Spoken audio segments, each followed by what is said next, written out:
बुल्ढाना जिले के खामगांव के कृषि उत्पन्न बाजार समिति में एक बड़े धोखाधड़ी का मामला सामने आया है।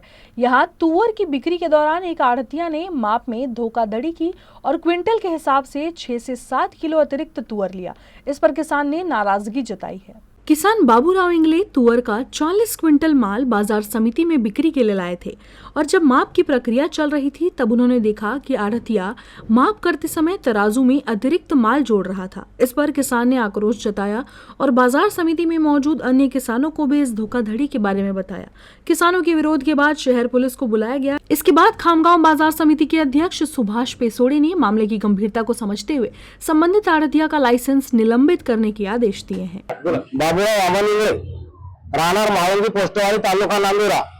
मी खामगावले मार्केट मध्ये तुरीचा माल आणला 35 क्विंटल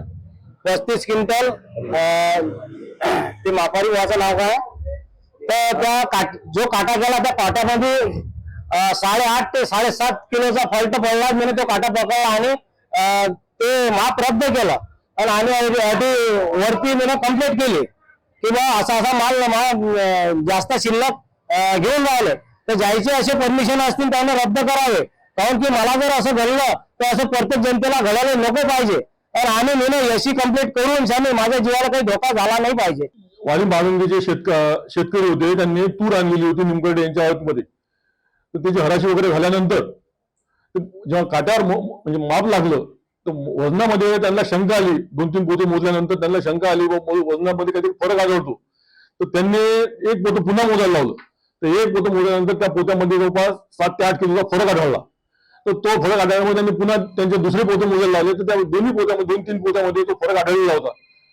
तर त्या जिथला जो मापारी होता त्या मापारीच्यांनी आमच्याकडे कंप्लेंट केली। इंगळेंनी ते कास्तकार इंगळे होते त्यांनी आमच्याकडे कंप्लेंट केली। तर तो जो मापारी आहे आणि इतरही तिथले जे जबाबदार आहेत त्यांचं सर्वांचं लायसन ही बाजार समिती आता आजपासून निलंबित करेल।